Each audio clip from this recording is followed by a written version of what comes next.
Hello and good morning, Bowerbirders Hello, and Mr. Ben. Bowerbirders. Hello, Nick. Hi. Very good. Very good. We have an interesting topic today. We posted a question on LinkedIn yesterday asking, are media and comm staff undervalued and misunderstood in architectural firms? Which, not unsurprisingly, got a lot of responses and It was a quite a few it was a comments and leading thoughts. it was a leading question. I think you would say, yeah, Which are the best questions? You want people I to agree. feel like they want to comment on things. What I find interesting before we start is how we are in this odd position where we are not in any of these marketing roles, or we're not a publisher either, we're not editors, but we talk to a lot of people within the industry. So we get to almost have this slightly distant view of what's going on and to be able to talk about stuff which others may not want to talk about. So yesterday I was getting DMs from people all over the world expressing something, but they didn't want to say it publicly. So we won't name anybody, but we want to try to, I guess, raise these themes or unpack them a little bit Well, and see. there were a few people who commented publicly, so we can probably name them. But Yes, we yeah, will name don't drop worry. them. If you send us a DM, your secrets are safe with us.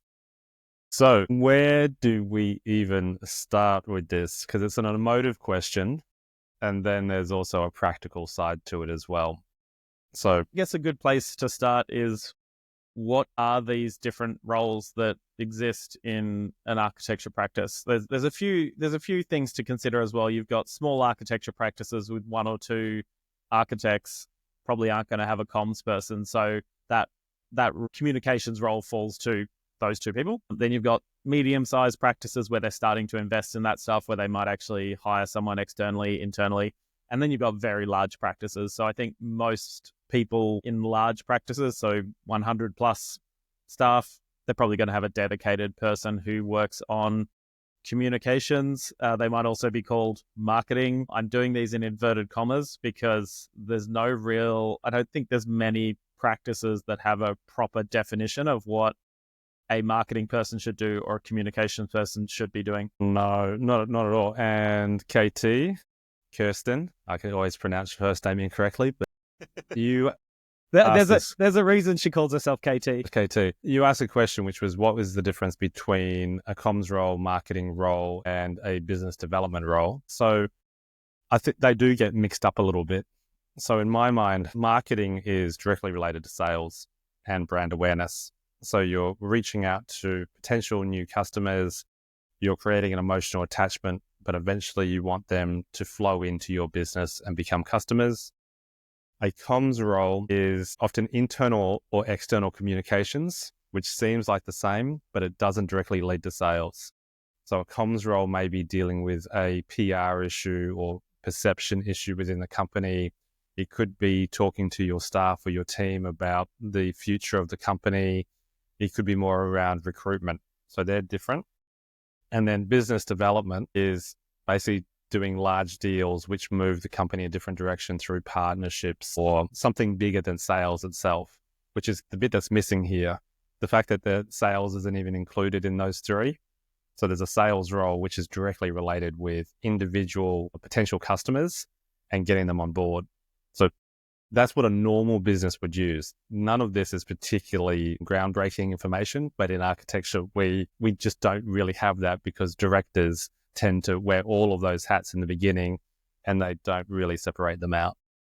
Yeah, Marcoms, so MARCOS is marketing communications. You'll often see those two things sort of bunched in together.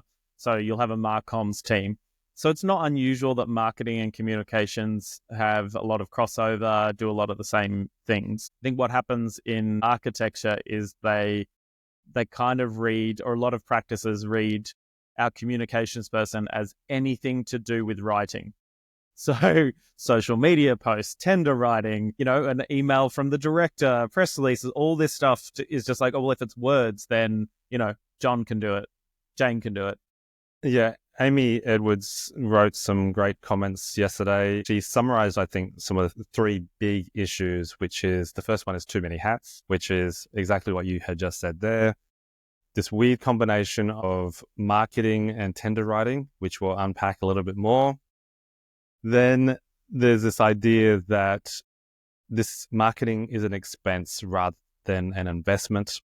And she also mentioned that often these roles are staffed by junior staff, and then architects wonder why it doesn't work. This is just a starting point. There is so many things to unpack here.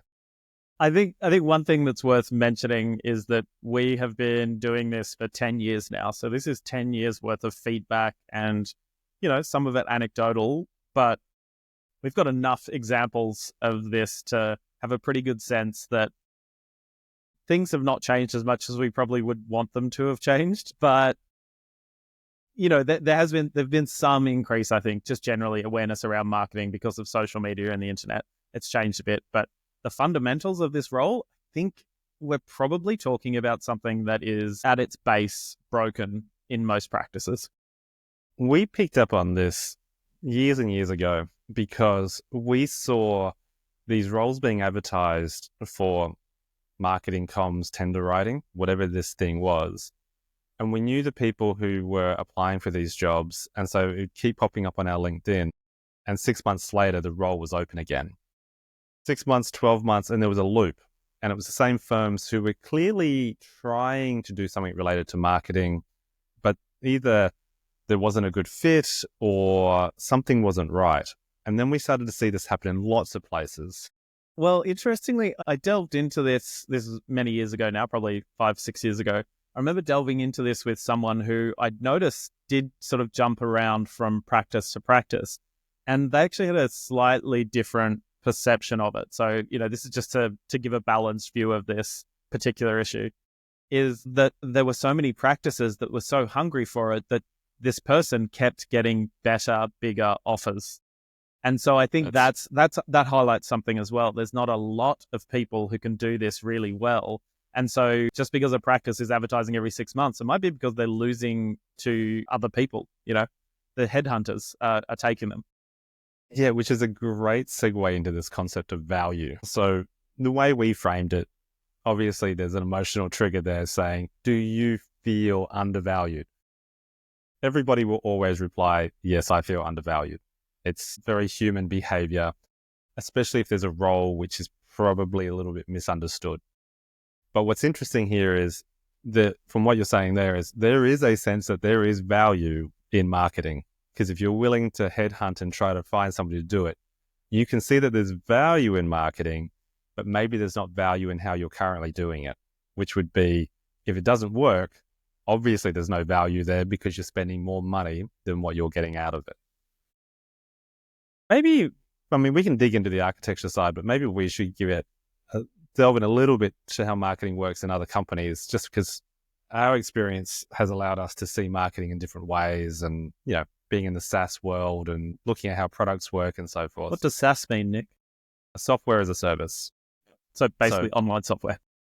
So because Bowerbird is a service, we have to manage sales teams, we have to manage marketing teams, and then we also talk to lots of architects who struggle with this. So what's interesting with marketing is you've either got the short-term marketing or the long-term marketing of what's going on here. And you have the short-term marketing, which you can imagine you run, let's say, Instagram ads for you're selling a pair of shoes, and that directly comes back to you as sales within a week. So you have very direct feedback on whether or not your marketing is working. Then you have long-term marketing, which might be something like a brand, let's say a brand that will last decades. And so they need to reinforce that brand, not because there's a direct sales link, but because they need to stay front of mind. And that one's harder because you don't have that direct connection. It's harder to see the value of it. And I think that's where architects fall in to marketing, because people aren't just sitting at home going, I'm ready to hire an architect today. It takes maybe something they do once in their lifetime, and it's a very big expense. They might be waiting for some big moment in their life before they can even take action. And so they can't just respond to an ad and just click on it. So marketing works differently. Yes, this is the thing we try to explain all the time, that it's about consistency, continuing to do this marketing all the time. And the interesting thing is that businesses who have that shorter term marketing approach that is more closely tied to immediate sales, they just get it. They know that they need to keep doing it, because if they stop doing it, sales drop. Architects, if they stop doing it, their sales might not drop for years. They can't even draw the line between them stopping the activity and that having an impact on their business. And that's what makes it really hard. So being able to find other metrics or some sort of signal to allow you to improve on what you're doing, because that's the other hard part. If you have no signal at all, you don't know if you're getting better or worse. But you can probably find some sort of signal in your engagement on social media or the number of inquiries you have over time. Can you see some sort of change? But there has to be some patience there within architecture, because it's a different play. You're not selling shoes, you're selling architecture. And that's the missing component, which architects never really think of. Yeah. And once you understand that, it allows you to go, well, it is a long-term investment. This is that expense versus investment. If you're looking at it and going, okay, we're going to hire someone and we want a return on investment. Sorry, we're going to hire a marketing person or a communications person and we want a return on investment in 12 months. You are not going to get it, because that's not what marketing is within architecture. You've got to look at it and go, we are going to invest in this role over 10 years to ensure that we're constantly engaging audiences, that we're staying in front of the people that we want to be in front of. One way you could think of this is, rather than shoes where you dip your fishing rod in the lake and fish just jump out because they only have to exchange, let's say, $100 for that product. Fish famously don't have feet, but yeah, I get what you're saying. One of Nick's great analogies or metaphors. So within architecture, it's a bit more like you have a lake and you are farming fish, but it takes 10 years for that fish to be ready to jump on your hook. So you're marketing and you're trying to build up this audience who have come into contact with you, who are starting to build a relationship with you. They're elevating the architect in their mind as a desirable item that they have. And then eventually when they're ready, then they take action. So think of it in a longer term. Even if you did a short-term version of that, let's say somebody comes along and they're thinking, maybe we use an architect. It's still a 6 to 12 month, 24-month process between when they first come into contact with that architect to when they finally say, I want to contact the architect and have a meeting. So that is probably the bit that's missing, because that is a real marketing sales role. 2 years, I'm going to build up a relationship. I'm going to build trust. I'm going to educate. And most importantly, I'm going to get somebody to contact us so that we can now engage with them and actually have the opportunity of working with them. Well, the interesting thing there is you've basically found the metric that is important to the business. So the metric initially may be, do inquiries go up? So in the first 12 months, are inquiries going up? Are we getting more people sending us an email? This may not be as relevant for very large practices, but you should still have metrics that you can measure. Do people landing on our website, does that go up? And then you can feed that through over the next 12 months. Do we get more people then coming through the door, sitting down and having a meeting with us? Do we have these improvements? So again, this is about investing in, 2 years, 12 months, 2 years, that's short term to medium term at most. But that's what you should be thinking about, not, okay, this person has to pay for themselves within 6 months, or we're going to move on and, try someone else. It's just not how it works in architecture. No. So marketing there definitely is tied to sales. So probably for most architects, if they don't have an existing sales strategy, it's going to be very hard to have a marketing strategy too, because the sales team is what picks up the sales often.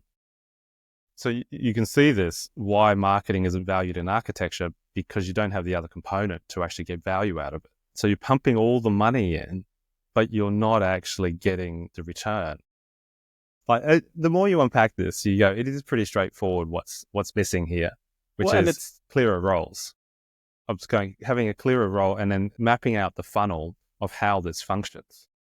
And it's systemic. This is this idea of your training architects. They come in through the architecture world. They become directors. They, for some reason, are seen as the salespeople. it's bizarre. You've had no training in sales, dealing with clients, interacting with clients, but yes, very good at that. But the idea that just because you've started an architecture practice, you're going to be the best person at sales, it's like, you and I don't do sales anymore because we're not the best people at doing sales. We've hired people to do Yes. sales for us. Yes. I think that is one of those things, exactly what you're saying. If you haven't got the pipeline there to pick up whatever marketing is dropping in your inbox, of course, you're not going to value that because you're not able to harvest the fish. Absolutely. And so one of those challenges is the directors don't have experience with marketing or sales. And this is part of, if you've been within a profession, you don't have experience outside that profession.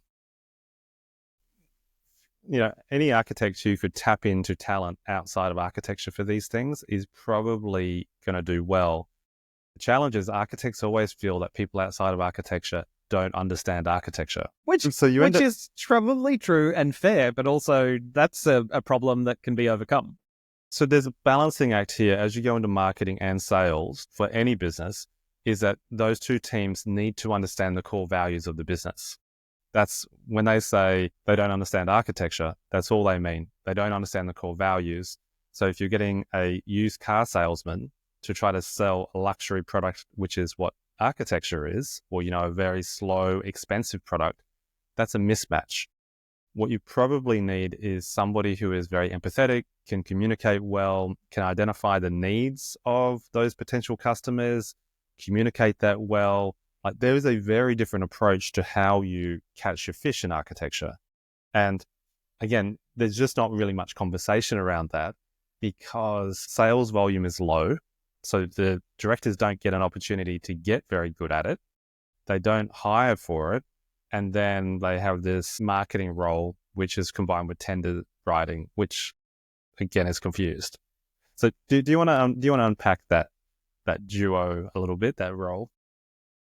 As in the role between marketing and tender writing. What is marketing and tender that? writing? Yeah. Well, there's actually more to it than that. I mean, tender writing is interesting. First of all, if your business relies on tender writing, you should have a tender writer. Do not give them marketing. Do not give them comms tasks. They are writing tenders.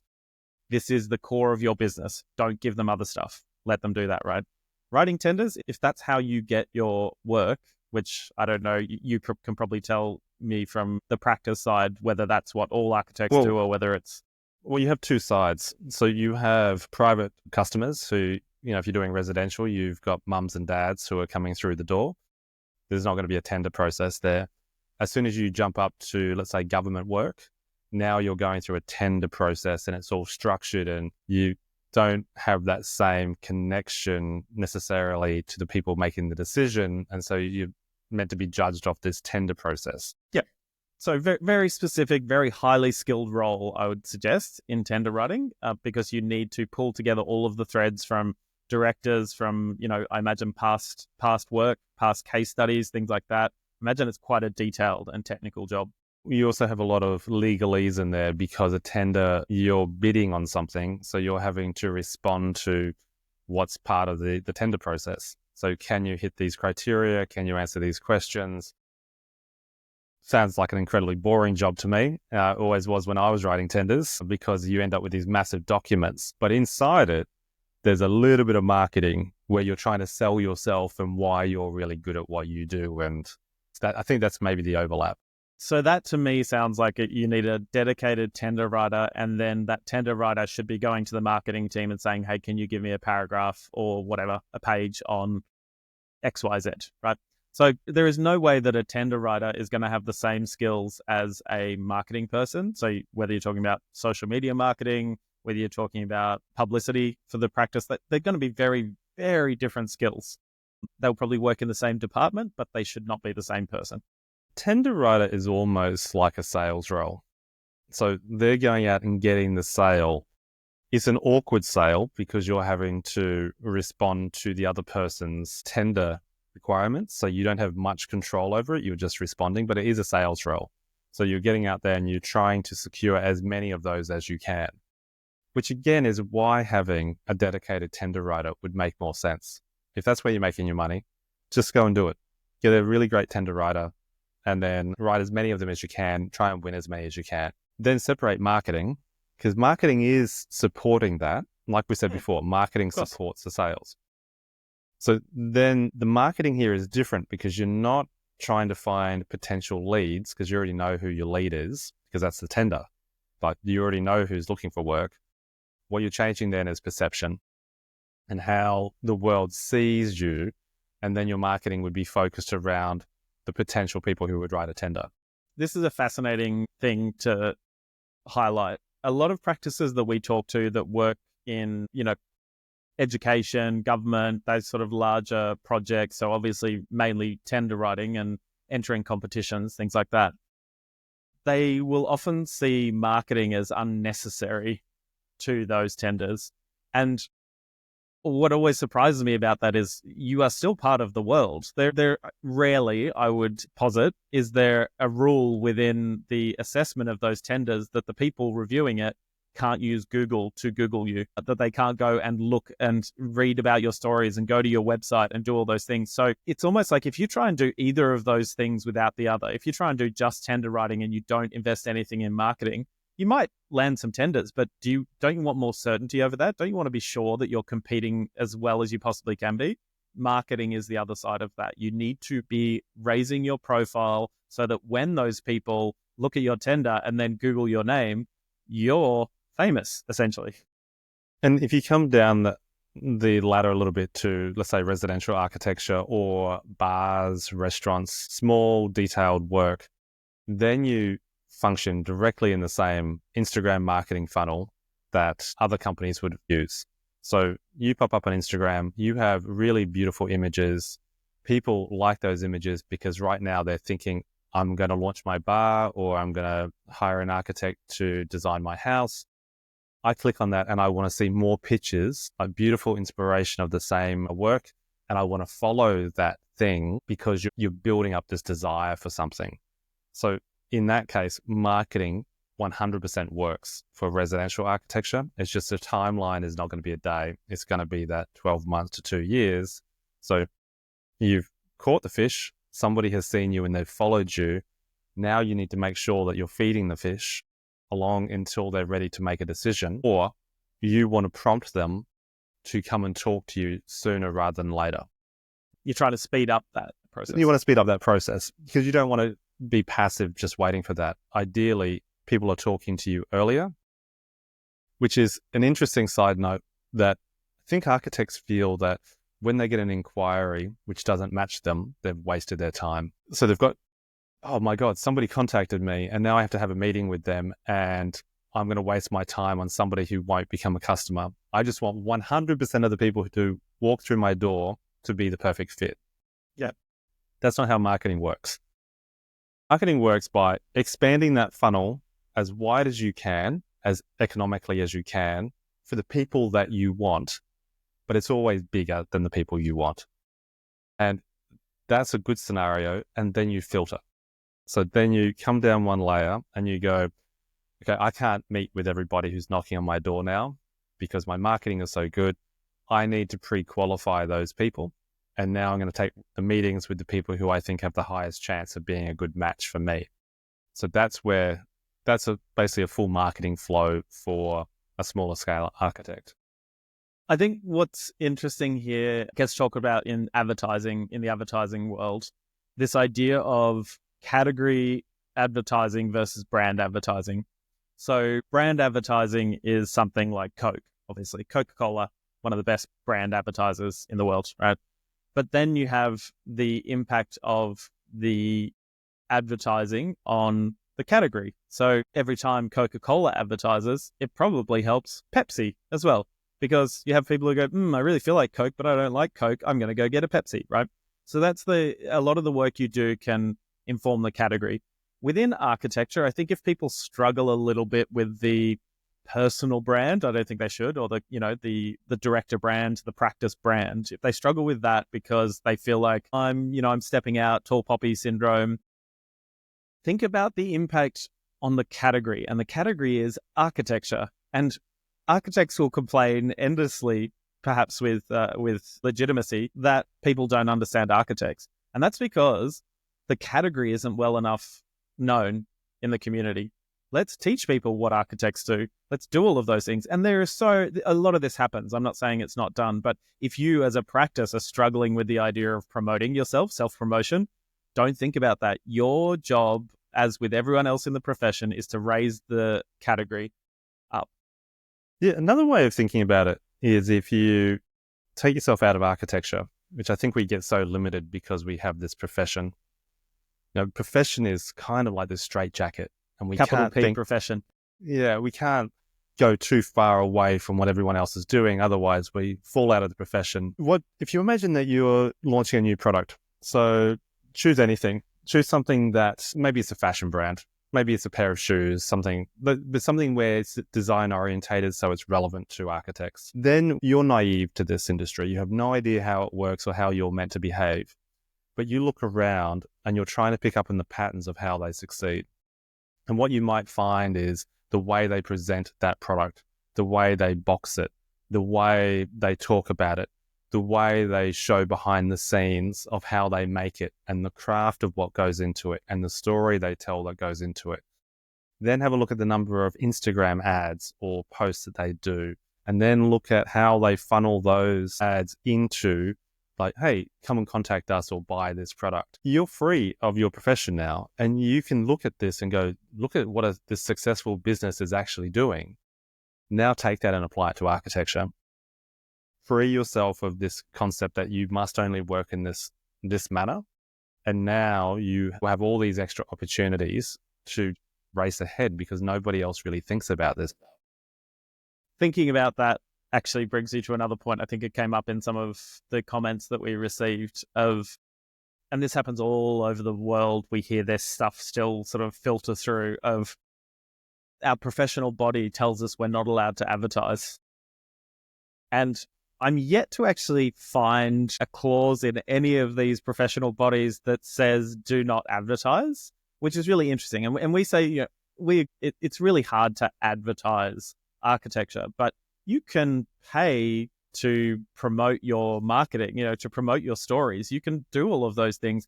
And I don't think there are any, I mean, there probably are, someone will probably find an example, but there are very few professional bodies that say you cannot advertise what you're doing. And that comes back to that capital P profession thing where it's like, oh no, we're above this. We have to be like doctors. We can't advertise, except that doctors It's also do advertise. because architects are mixing up the difference between marketing and advertising, or their perception of advertising is something they've seen on commercial TV saying, buy now, flashy lights. That's not going to work for you anyway. Doors. That's not going to work anyway because the audience isn't ready to buy, because you've missed this part, which is the marketing, which is you need to build a relationship with your audience to build up this pool of fish and waiting until they're ready to make a purchase. That's what's happening there. The advertising still functions. An ad really is, there's an ask somewhere. So you're leading somebody connecting to something. And you are seeing a few architects on Instagram who are providing information and then offering some sort of service. Like, oh, if you want this service, come and talk to me. That's an ad. Like, it's just done really well. It's so subtle that you can't, the best ads don't feel like ads. The best ads often feel like, I've been waiting for that. And I guess the other thing with ads is people often think about discounts. In architecture, it's not a discount product. This is a very specialized skills that you're offering, doing something that is unique. So look for industries that do unique things and look at how they position themselves and how they talk about it, because people will build up this desire over a long period of time and it'll be their dream to come and work with you. That's what the marketing is doing here. The ad is just the ask somewhere to connect you together. So coming back to the comm staff, marketing staff in practices, are they undervalued? Are they misunderstood? What's our takeaway on that? I think value is an interesting question. I think at a human level, sure, we can talk about feeling undervalued. I think the feeling is legitimate. I view value more like a marketplace to go, is the marketplace accurately valuing this service? I would say they're accurately valuing it, It's just the way that the marketing is being done is not working. So it has low value by definition. So if you are combining tender roles and marketing and you're hiring junior staff and then you're not giving any structure to your team and you're not providing them any tools to use, you have valued that correctly because you won't succeed. So eventually that role will disappear because the architects can't see any value coming back. So there's a question behind it, which is how do you change that concept of marketing within architecture so it is valuable, and then that role becomes valuable. Yeah. Does that make sense? Yeah. I mean, again, it's looking at your business in the same way that other businesses do, as a pipeline. So you've got people coming into the top of that funnel and they flow through a pipeline, and you need the things at the right points to kind of like running a relay race, right? Your marketing team are handing the baton over to the tender writing team, are handing the baton over to your sales team, are handing that on to the directors, and eventually, the standard architecture process that everyone is familiar with. And if you lose that at any point, you're dropping the baton. The other thing to understand is there are lots of things you can do in marketing, and companies spend a lot of time experimenting, trying to find the marketing that works, which is another way of saying not all marketing is valuable. Different markets and industries will do something and this will just work and it's easy.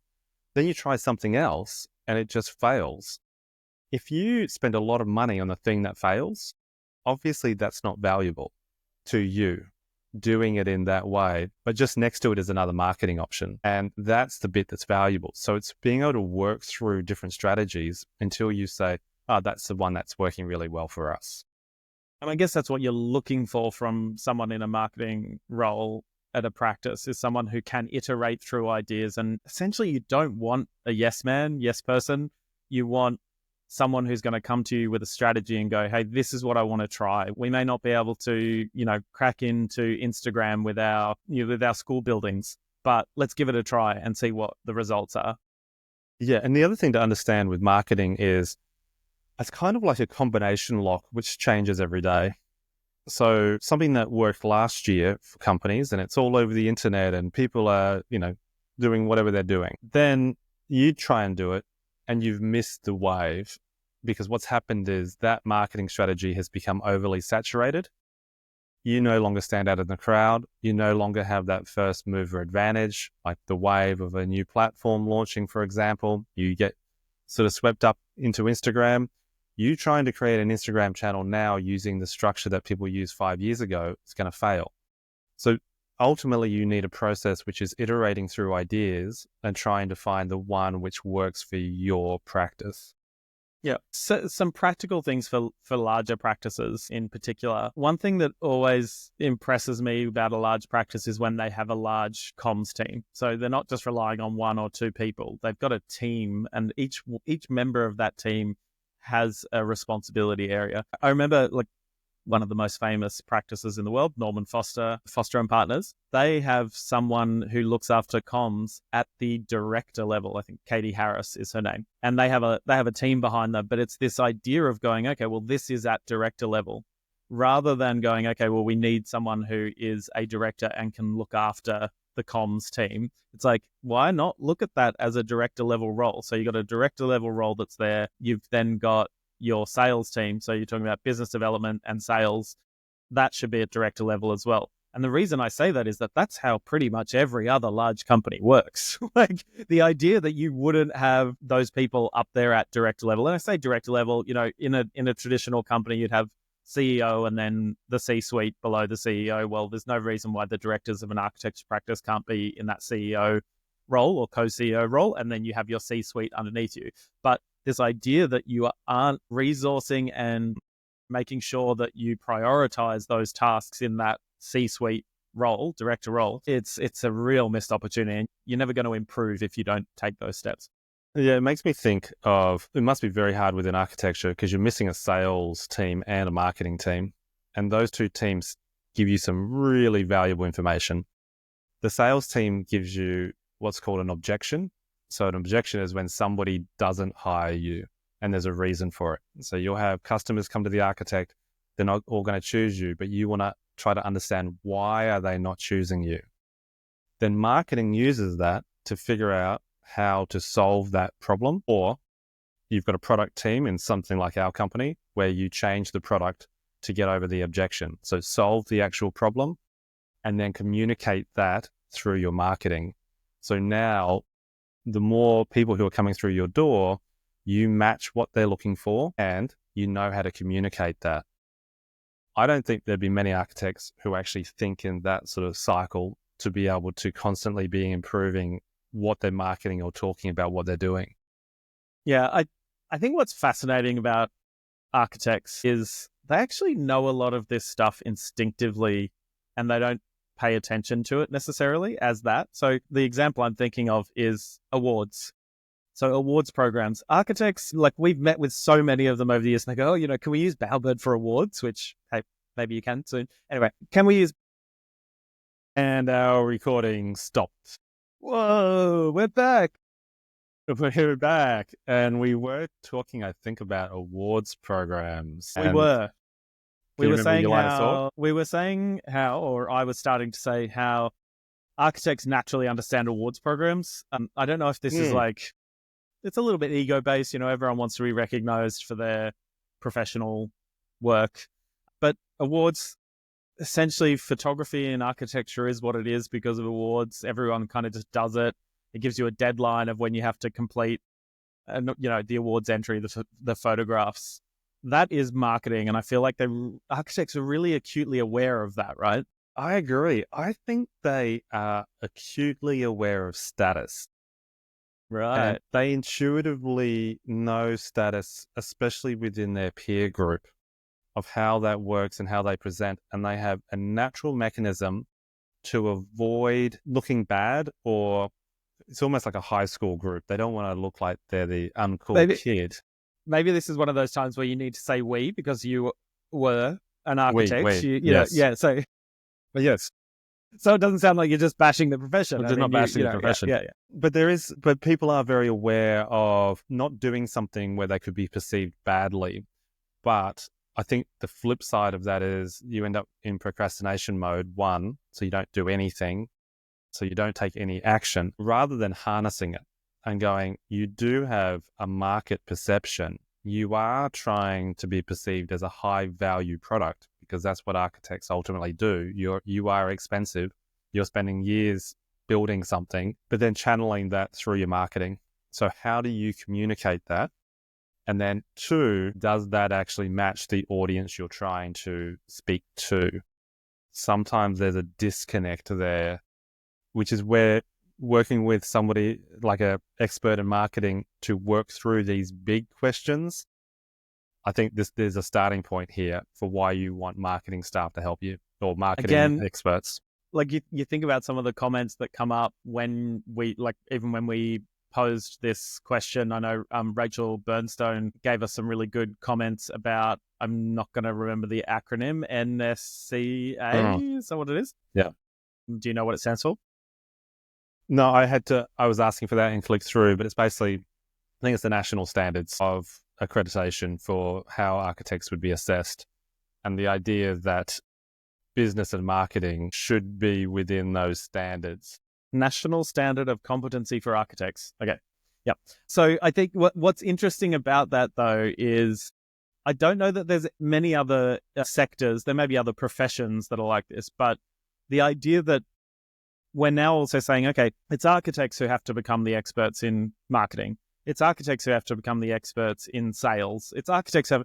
The idea of architects who are already managing teams and producing architecture, that they have to take on all these extra tasks. It's like, no, just be aware that they're incredibly important and you should be hiring someone who's an expert. And the thing about this is where the real value comes.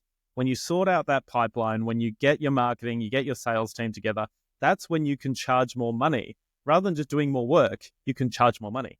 I think that's a great point. It's a separation of the profession of architecture, which is really designing buildings, and the business of architecture, which is running an architectural business. And they get mixed up. If you were just saying, hey, I'm not an architect, but I want to run an architect's business, what would you do? You'd go hire an architect and say, I want somebody who is amazing at design, You're essentially the product designer. Create awesome stuff. Now go find me somebody who is really good at marketing. I want you to communicate how wonderful we are to the audience that we care about. And then I'd go hire somebody to do sales to make sure that we're getting the jobs that we actually want to get.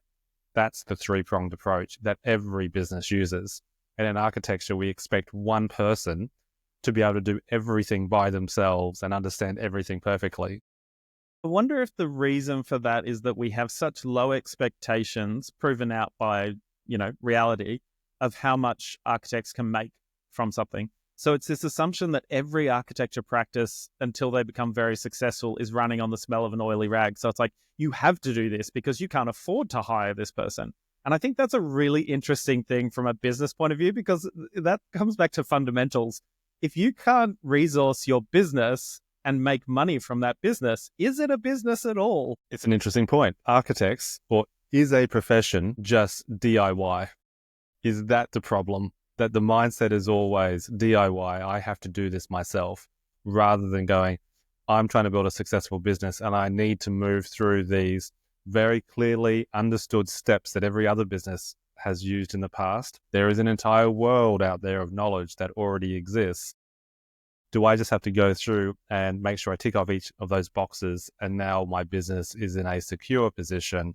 It will function. I can measure it. I can adjust. I can succeed. We do this with our business. What parts of our business are we going to resource? And it's always a decision between putting this money over here or putting this money over here. And for us, we're a tech company, right? So we go at some point, okay, we're going to invest in the tech. We're going to hire more devs. And then you go, okay, well, now we need to bump up sales. And so we're going to hire more people in our sales team. That's just how you resource things. We're not sitting here going, okay, Nick, you need to get back into the code. And okay, Ben, you need to go and hit sales, because that's not how you scale. We would just stay a really small company, probably stressed. Think about, and we've said this in the past as well, how can you fire yourself from the roles that you don't want to do, right? How can you fire yourself from the marketing role in an architecture practice? How can you fire yourself from, I don't know, the cleaner role in your architecture office? And if you are an architect and you have been given a role as a director to do something like marketing, you really need to educate yourself as quickly as humanly possible on marketing and how that's going to work. Otherwise, you're essentially driving a car you don't know how to drive. So it's not all that surprising that you struggle with this. Well, and if you come back to the foundation of starting up an architecture practice, the first thing you probably do or a lot of people is, you're an architect and you have a friend you went to university with and you're going to team up as a partnership, right? That's normal. That's a standard business approach as well. You're founders, right? Then you go, okay, what else do we need to resource this? And I feel like a lot of architecture practices go, we've got more work. Let's hire another architect part-time. Okay, now they can be full-time. They just keep hiring architects. And it's really hard to fire an architect once you hire them, because they're essential to the running of your business, right? One of the comments was this idea that the first marketing hire is a grad student. So you think about this. So you need somebody to do your marketing. So you're going to get somebody who went to architecture school, isn't qualified to be an architect yet, definitely isn't qualified to do marketing. But they're young and they have an Instagram account. Cheap. And they must know how to use Instagram. When you take a step back and ask yourself, does that make any sense at all? It doesn't. I understand part of what it is because you don't understand marketing. So you're trying to start somewhere. And we're huge advocates of that. Just start. But you can see how that's going to fail really quickly. And really what you need to be doing is getting some marketing expertise.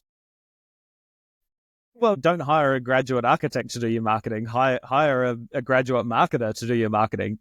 They're at least going to bring they're going to bring the latest things to you because they've just finished studying potentially, or, someone who's got their own social media brand that they're building up. Like, why would you go and get an architect who wants to be an architect and put them in a role like that? Yeah, because you're going to excel in a role when you're excited by it. Somebody who lives and breathes social media and understands why it's shifting. Because again, social media is a moving beast. The idea that you just post some images, that doesn't cut it. You're going to have to get in there and you're going to have to think about the exact formatting and why this works today and it didn't work yesterday, and what's the latest, technology change. And that's going to be happening constantly. You can't have somebody who is dreaming about what building they're going to build next if trying to run marketing. It doesn't make any sense. It's probably going to be a progression that architects have to move through as they start off as sole practitioners to building up their marketing and doing it a little bit better. Maybe we walk through those steps of the foundation and then building up a little bit. I would have thought the starting point is you finish a project and you get it photographed. Standard practice. Yes. Really easy. So your photographer is the first marketing hire, essentially, and you're outsourcing that. You're creating marketing content. You know how to do that. That's a no-brainer. Then 2 is you're trying to get some value out of the content. So what architects naturally do is they enter an awards program. Okay, great. More peer recognition rather than potential customers. But now you can put your obligatory description on your website saying you're a multi-award-winning architect. Then your next step is to get published. So obviously jump on a Bowerbird, submit your project, off you go. Now if you've got a decent project, you should be popping up in publications. I would say that is your baseline. You haven't even started to compete yet. Then you're probably doing some social media yourself, posting the photos that you've taken, posting photos of you on site. And that is the line, I think, which triggers hiring a marketing person and then trying to do this really well. Everything else is that's the level up moment. Yep. Everything else is just business as usual. This is par for the course. If you're not doing that, like you haven't even started. Now hire somebody. Do not get a grad. They are not going to be able to do this. Get a really good marketing person to help you do things like what is your brand identity? What are your brand values?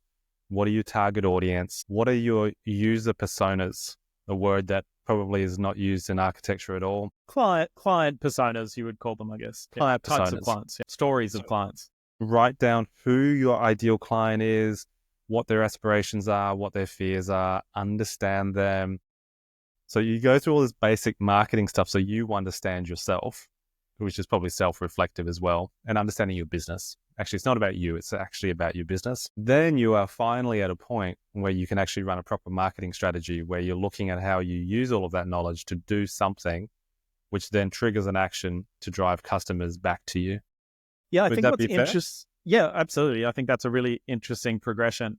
I think it is those leveling up moments that I think scare some people. So I would say that first level up is really going, well, if I'm going to put time into posting on social media, then I need to do the strategy part. And what I would say is there are a lot of very talented people out there who have worked within architecture practices who are now out there and can run that stuff for you. And by run it, I mean, they can run a session with you to understand your different clients. Like, tell them what you want. I want to understand who our clients are. I want to understand where they are, like where are they hanging out? How do I reach out to them?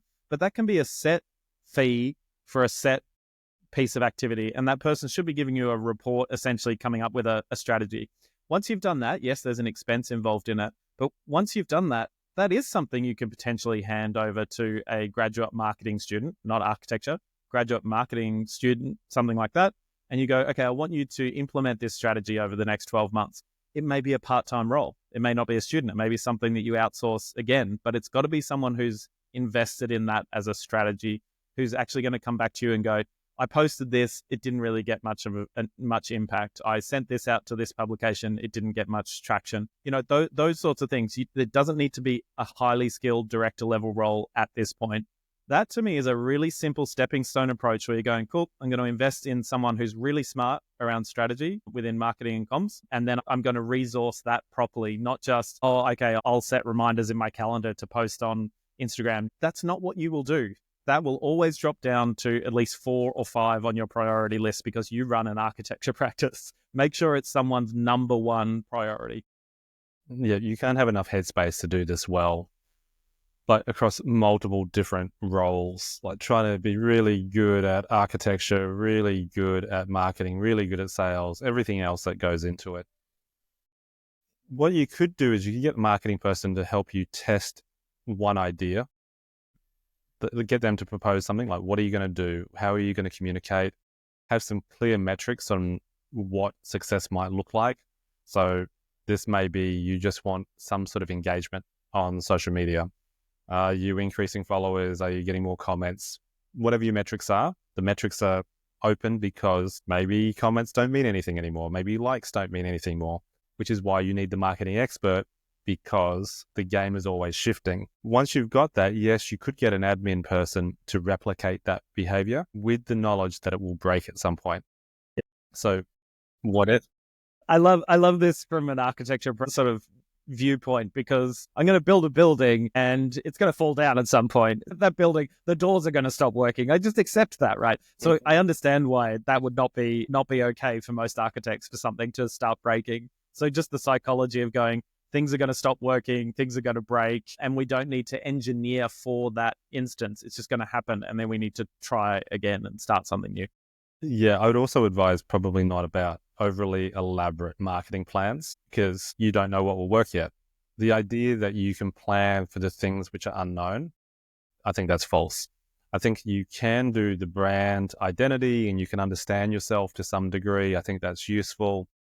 I think then you need to go, we have an idea that maybe there's a marketing opportunity here. Maybe it's asking a particular type of question on social media, hypothetically. I don't know if that's going to work. Let's create a post and try that today. Did anything work there? Okay, let's see what happens if we tag somebody. Did that change the behavior? Did we learn something? And then ramping that up, because that's the hard bit. That is actually following it and doing it well, which is why when you hand it off to your grad, what are they doing? They're just taking the photo that you've already taken and putting it on Instagram. And you go, marketing doesn't work. So you haven't even started the experimentation phase. This is why if marketing, or whatever you want to call it, if building your brand is something that one person in your team, it's their number one priority, then you're going to do these things. That person is going to be looking at, okay, well, how do I do better tomorrow? We talk about skateboarding in our business. What's something you can do today that, could be a post that you get a reaction to that allows you to measure something and build on that the next day? You want someone who has the headspace to be thinking like that and doing that for you. Yeah, and I think you have to put the time into it and commit to something. So if you are going to do something, you're going to have to build on it and treat it as, what information do I get out of this for my marketing efforts? Not even the success level where you're expecting suddenly all these clients come through the door in 2 weeks. It doesn't happen. It doesn't happen like that. As an example, you can see us doing these videos. The way we treated this was, hey, we want to go do some videos. Let's just start. And then figuring out what people want to talk about, figuring out, oh, maybe we'll go get a camera. Maybe we'll get one light, building that up. And over time, we've got faith that over the next year or two, we'll get better at these and we'll improve. So letting go of the idea that there will be lots of failures and glitches, like our video stopping halfway through. So we did that on purpose, I see. Yes, that was part of the planning. And then you build up this expertise within your firm around how you are approaching whatever that marketing is. And all it is you're getting out to that audience, connecting with them, and then you're wanting some sort of feedback loop coming back and getting it better and bigger and better. And eventually you go, now the thing works for you. As another architect, you might copy somebody else. But again, what you're really trying to do is stand out from each other. And this is this problem with professions. Professions tend to want to do things like copy everyone in exactly the same way. Whereas in marketing, you're doing literally the opposite. You're trying to go, I'm competing with all of these other architects. Why do I stand out? What do I communicate that's different? What are the values that are different? And again, so there's probably a bit of a knowledge gap there, I would say, that some directors have, which I imagine is the struggle that comm staff have as well. Yeah, maybe one final thing to talk about is, because we're talking about the undervalued thing, and I think a lot of that came from directors or owners of a business who would not value the opinions of the people, the experts that they'd hired. I think that kind of is the undercurrent that, hey, I don't get properly resourced, I don't get given the money that I need to be able to do the things that they want, and the things that they want might be out of alignment with what I can clearly see as a better strategy. So, for example, I want to be covered in the AFR Australian Financial Review, and that's going to change everything. But the comms person is coming and going, well, no, we need a social media strategy. Those sorts of things, I think, is where you have that misunderstanding. So my one piece of advice to architecture directors, people who are running architecture practices, is value their opinion. Like, you've hired an expert, and if you haven't hired an expert, go hire an expert. But the hypothesis is you've hired an expert. Listen to what they have to say. Trust what they have to say. They're probably the most valuable person in your practice because they will generally have come from outside the architecture sphere, and they're going to give you some hard truths. Make sure you're ready to listen to them. That example you gave where the director says, I want to be an AFR. This is an Australian reference for anybody listening overseas, but it's the financial review. AFR, Australian Financial Review. Now, that's not a bad place to get published in theory. So really good audience, because obviously it's people who are thinking about business and finance, and they may be directors of very, very large companies. Okay, makes sense. The problem with it is, it doesn't really talk about architecture to a very large degree, at least not projects, and not necessarily in a positive way, depending on what the articles are. It may be more like news style articles. So your chances of getting published there is really low. But two, what is the marketing cycle here that you're using? Marketing is not one thing you do. It's a process that you do on a regular basis. It's a bit like a pump. So the idea that we pulled the pump once and we've done marketing, and we're expecting that one pull does all the work, you're going to be really disappointed. I think there's a misalignment of what you're really trying to achieve with marketing. And something like AFR is probably more like an ego, or it feels like a win if you're not into marketing, because it seems like a big name that you can take to your director's meeting and claim that, look at this, look, we're now famous. But there's another problem with that approach, which is the amount of time that you would spend trying to secure that. So you could hire somebody like a PR agent, or you could have your marketing person spend years building relationships, trying to find an angle of how you squeeze your story into what they're trying to cover. It's a bit like a round peg in a square hole. And it's like, does that really make any sense compared to going back to basics? Here's our marketing strategy. Here's the people we're trying to reach. Here's the medium that we can reach them on, because that's another big question. And then how do we create a cycle where we can continue doing that and measure it and increase it, et cetera, et cetera. But also the irony of it is that in order to get into that pole position, to get one of the very few slots that are in a high value publication like that, you need to do all of the marketing, because you're not just marketing to one audience, you're also marketing to the writer or the editor of that publication. You're trying to tell them, hey, we're worth talking about. And if you haven't done all of that work, then try just pounding on their door all the time probably won't explain to them why your story is valuable. So yeah, I think that directors will sometimes have a sense of what they think success looks like. Again, listen to the experts, ask the experts, get them involved, and trust what they have to say. Well, we're probably coming up to the hour mark. At least. Thank you very much for everybody who provided comments. This makes these conversations so much better. It allows us to delve into things with some sort of personal insights from different people. So please comment on this video below, and we'll be posting more of these on LinkedIn. So hopefully we can start a bit of a conversation, and eventually we'll get some other guests on the show as well, so that we can sort of flesh these out. And so you get to listen to a different voice. Someone told me the other day that our voices sound so similar that when they're listening to the podcast, they can't tell who's who. But I don't know. Really? We've just spent too much time together, I think, is the answer. Was that similar in a good way or similar in a monotone? I don't know. I chose not to ask any follow-up questions. I don't want to know. Very good. Okay. Thank you, everybody, for tuning in. We'll see you next week. See you later. Okay. Bye. Bye.